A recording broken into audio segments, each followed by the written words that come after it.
आमा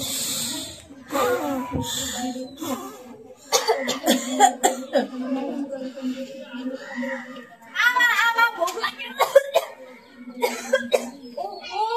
के यस्तो धुए धुवा आमा आगो बाल्नलाई प्लास्टिक पानीको अनि दौराहरू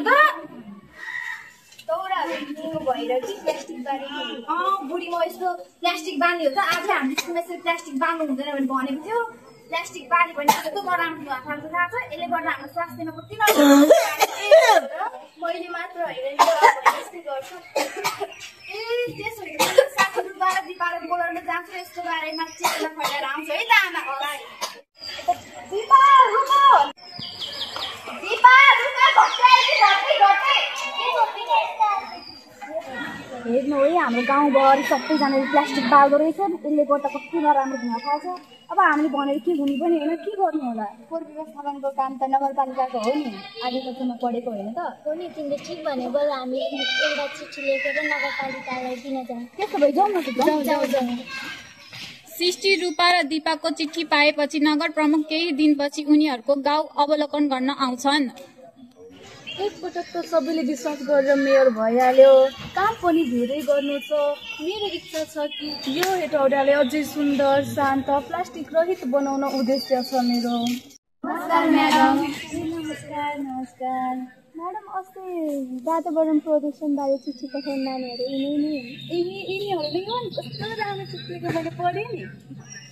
हामीले कक्षामा मेयरले वातावरणविद र वडा अध्यक्षसँग बैठक राखेर सरसफाइको योजना बनाउनु भएको कुरा पढेका थियौँ।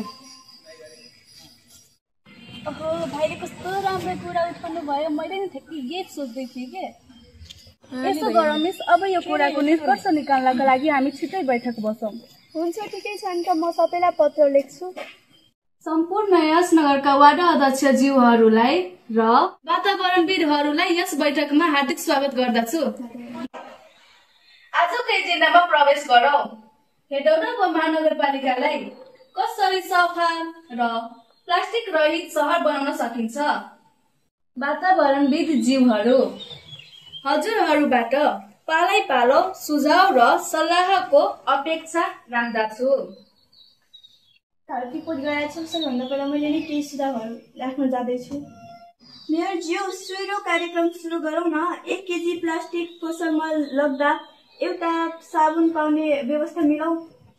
अब म पनि सुझाव राख्छु। घरलाई रातो निलो र हरियो डस्टबिन साथमा कम्पोस्ट बिन वितरण गर्दा राम्रो होला। हरेक घरमा बिरुवा वितरण गर्दा कस्तो होला।